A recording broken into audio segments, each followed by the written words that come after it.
People എല്ലാവർക്കും Christian crispy വേൾഡിലേക്ക് സ്വാഗതം.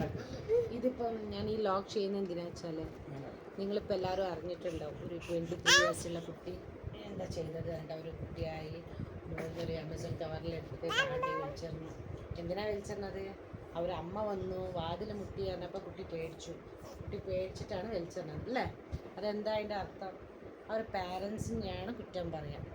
അവൾ ചെയ്ത തെറ്റാണ്, ഇല്ല എന്ന് ഞാൻ പറയുന്നില്ല. പക്ഷേ നമ്മൾ ഒരു കാര്യം ചെയ്യണം. ഫസ്റ്റ് ഞങ്ങൾ പാരൻസ് മക്കളുടെ അടുത്ത് നിന്ന് എപ്പോഴും ഫ്രീ ആയിട്ട് ഇരിക്കണം. അവർക്ക് എന്ത് വിഷമം ഉണ്ടെങ്കിലും എന്തുണ്ടെങ്കിലും അവർ എന്താ പറയുക, അവരുടെ അടുത്ത് ഷെയർ ചെയ്യാനുള്ള ഇത് കൊടുക്കണം. പിന്നെ ഞാൻ അങ്ങനെ നിങ്ങൾക്കൊരു കഥ പറഞ്ഞുതരാം. എന്താ കഥ അറിയോ? ഒരു ദിവസം ഒരു ചെക്കൻ ഒരു STD ബൂത്തിൽ നിന്ന് ഫോൺ ചെയ്യുന്നുണ്ടാവും.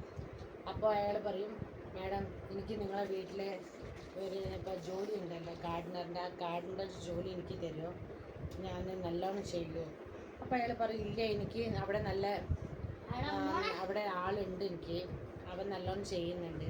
അപ്പോൾ അവൻ പറയും, നിങ്ങൾ അവന് കൊടുക്കുന്നതിൻ്റെ അര ശമ്പളം എനിക്ക് തന്നാൽ മതി, ഞാൻ ചെയ്തോളാം എന്ന് പറഞ്ഞു. അപ്പോൾ അവൻ പറയും, അയ്യോ.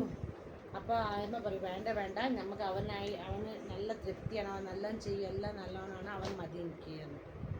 അപ്പോൾ അവിടെ STD ബൂത്തിൽ സംസാരിക്കുന്ന അവിടുത്തെ കടയത്തെ ഒരാൾ കാണുന്നുണ്ടാവും. അപ്പോൾ ഓരോരോ റീസൺസ് പറയുന്നുണ്ടാവും, എനിക്കത് ചെയ്താൽ, ഞാൻ അത് ചെയ്യാം, ഇത് ചെയ്യാം, വേണമെങ്കിൽ നിങ്ങൾക്ക് ഗാർഡനർ പണി മാത്രമല്ല നിങ്ങൾ വേറെ പണികളും ഞാൻ ചെയ്തുതരാം, വേറെ എന്തിപ്പോൾ തുടയ്ക്കാനുണ്ട്, എന്ത് വേണമെങ്കിൽ വീട്ടിലത്തെ പണിയും ചെയ്യാം, നിങ്ങൾ ഇനിയൊന്ന് അവിടെ ഇതാക്കുക, അവൻ്റെ ഇതാക്കിയിട്ട് ഇങ്ങനെ ഇതാക്കുക. അപ്പോൾ അവർ പറയും, ഇല്ല നമുക്ക് അവനെയാണ് ഇഷ്ടം, അവൻ നല്ല ചെയ്യുന്നുണ്ട്, അവൻ മതി എന്നാണ്. അപ്പോൾ അവൻ പറയും ശരി എന്ന് ഫോൺ കട്ട് ചെയ്തിട്ട് അവൻ പുറത്തേക്ക് പോയ സമയത്ത് എന്ത് പറയും, ഒരാൾ കേൾക്കുന്നുണ്ടായിരുന്നല്ലോ. അവൻ പറയും, നീ എന്തിനാ ഇതാക്കുന്നത്, നീ പറഞ്ഞ ശമ്പളത്തിന് ഞാൻ ഇവിടെ ജോലി തരാം, നീ എൻ്റെ ഷോപ്പിൽ നിൽക്കുന്നത്. അപ്പം അവൻ പറയും, വേണ്ട നിങ്ങൾ. അപ്പോൾ പറയും, അതിനെക്കാട്ടി വേണം ജാസ്തി തരാം ശമ്പളം. അപ്പോൾ അവൻ പറയും വേണ്ട. പിന്നെ നിങ്ങൾ അവരടുത്ത് പറയുന്നുണ്ടായിരുന്നല്ലോ. അപ്പോൾ അവൻ പറയും, ഞാൻ അവരടുത്ത് പറഞ്ഞത് എന്താ വെച്ചാൽ എനിക്കറിയണമായിരുന്നു അവർ എൻ്റെ പണിയിൽ തൃപ്തിയാണോ പറഞ്ഞിട്ട്. അവരെ വീട്ടിൽ പണി ചെയ്യുന്ന ആൾ ഞാൻ തന്നെയാണ്, അവരറിയാണ്ട് ഞാൻ വിളിച്ചതാണ്.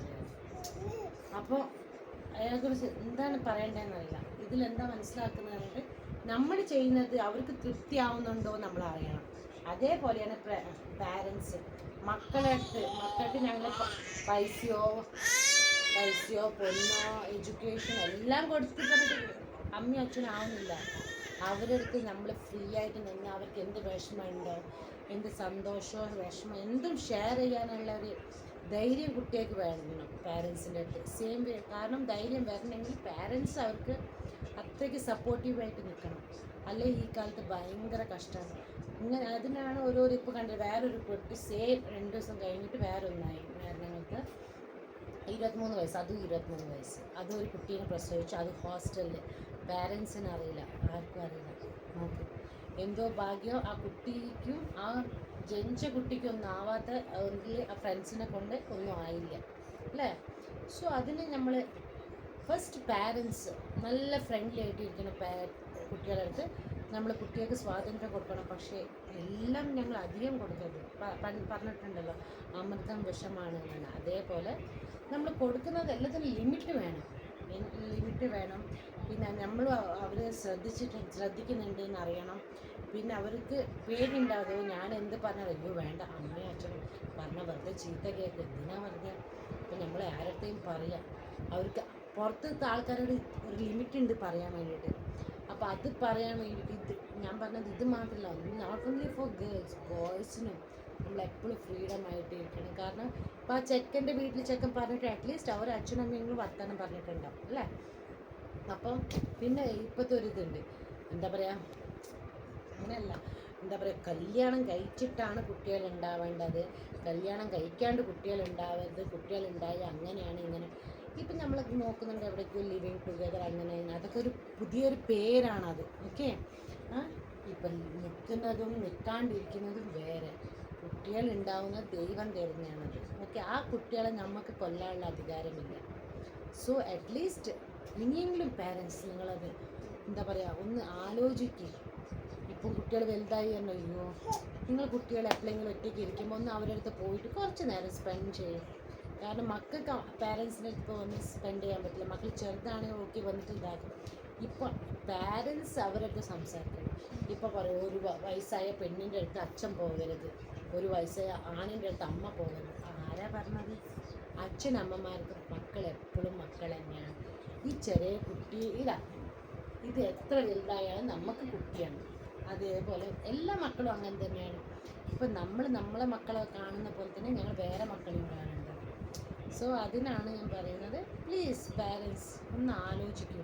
എന്തിനാണ് ഇങ്ങനത്തെ കേസസൊക്കെ കുറേ ഉണ്ടാവുന്നത്? എനിക്കിപ്പോൾ 2 മക്കളുണ്ട്. ആ മക്കൾക്ക് എന്തെങ്കിലും ഒന്ന് തട്ടി എന്തെങ്കിലും ഒന്ന് വയ്യാണ്ട് എത്ര വേദന എടുക്കും ഒന്ന് ആലോചിച്ചു. ആ കുട്ടി മുകളിൽ നിന്ന് വലിച്ചെറിഞ്ഞപ്പോൾ കുട്ടീൻ്റെ തലം പൊട്ടി. ഇനിയിപ്പോൾ അവൾ ഇരുന്ന് ആലോചിക്കുമ്പോൾ അവൾക്ക് മെൻ്റലി അതായിരിക്കും പ്രശ്നം ഉണ്ടാവുക. മെൻ്റൽ സ്ട്രെസ് അത് മതി.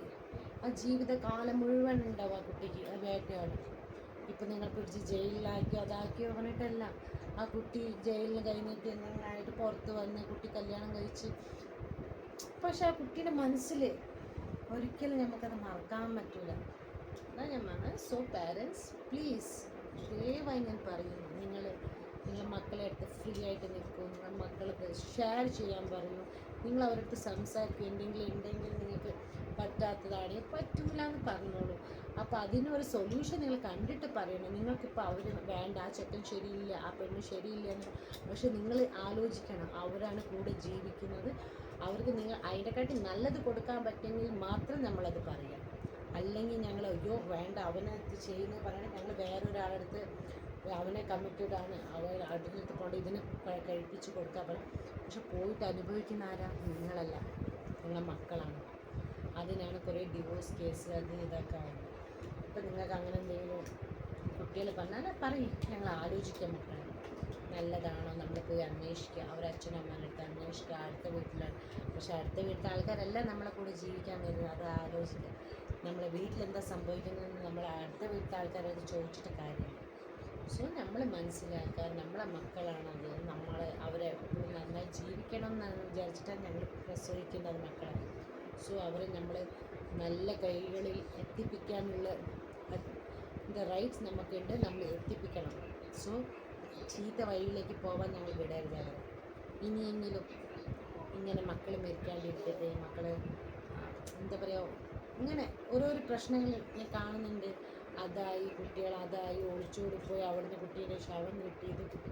വേണ്ട, കുട്ടികൾക്കൊന്നും പറയാൻ പറ്റാണ്ട് ആലോചിച്ചിട്ട് അവർ ഓക്കെ ശരി അവൻ പറഞ്ഞതല്ലേ പിന്നെ പോവുക, ഒരു ട്രാപ്പിൽ പെട്ട് പോവുക, പിന്നെ കുട്ടികളെ ഇങ്ങനെയൊക്കെ സംഭവിക്കും. സോ അതൊന്നും വരാണ്ടിരിക്കട്ടെ. ഇനിയെങ്കിലും നമ്മൾ എന്താ പറയുക, കണ്ണും ഒക്കെ ചെവിയൊക്കെ തുറന്ന് വെച്ചിട്ട് നമ്മൾ ജീവിക്കും. നമ്മളെ മക്കൾക്ക് നമ്മൾ മാത്രമുള്ള, അച്ഛനമ്മമാർക്കുള്ള വേദന ഒരാൾക്കും കിട്ടില്ല. വന്ന് കയറി എന്താ പറയുക, ഓരോ ലൈഫിലേക്ക് വന്ന ആൾക്ക് പോലും അച്ഛനമ്മേൻ്റെ സ്നേഹം ഉണ്ടാവില്ല എന്ന് ഞാൻ പറയുന്നില്ല. പക്ഷേ അച്ഛനമ്മമാർക്ക് എപ്പോഴും കുട്ടി മക്കളെ എത്ര വലിയ അവർ കല്യാണം കഴിഞ്ഞ് കുട്ടികളായി എന്താകണം, കുട്ടിയാണ് അച്ഛനമ്മ. സോ ഞാൻ പറയുന്നത് ആരെങ്കിലും വേദനിപ്പിച്ചിരിക്കാൻ ഒന്നുമല്ല പറയുന്നത്. കണ്ടിട്ട് സഹിക്കാൻ പറ്റാണ്ട് നമ്മളെ മക്കളും ഈ ഇതിലാണ് ജനറേഷനെ വളരുന്നത്. നമ്മൾ ഇവിടെയാണ് ഞങ്ങളെ മക്കൾ എങ്ങനെ സുരക്ഷിതമാണോ എന്ന് നമ്മൾ ആലോചിക്കണം. ഒന്ന് ഓർക്കുക. Thank you sir.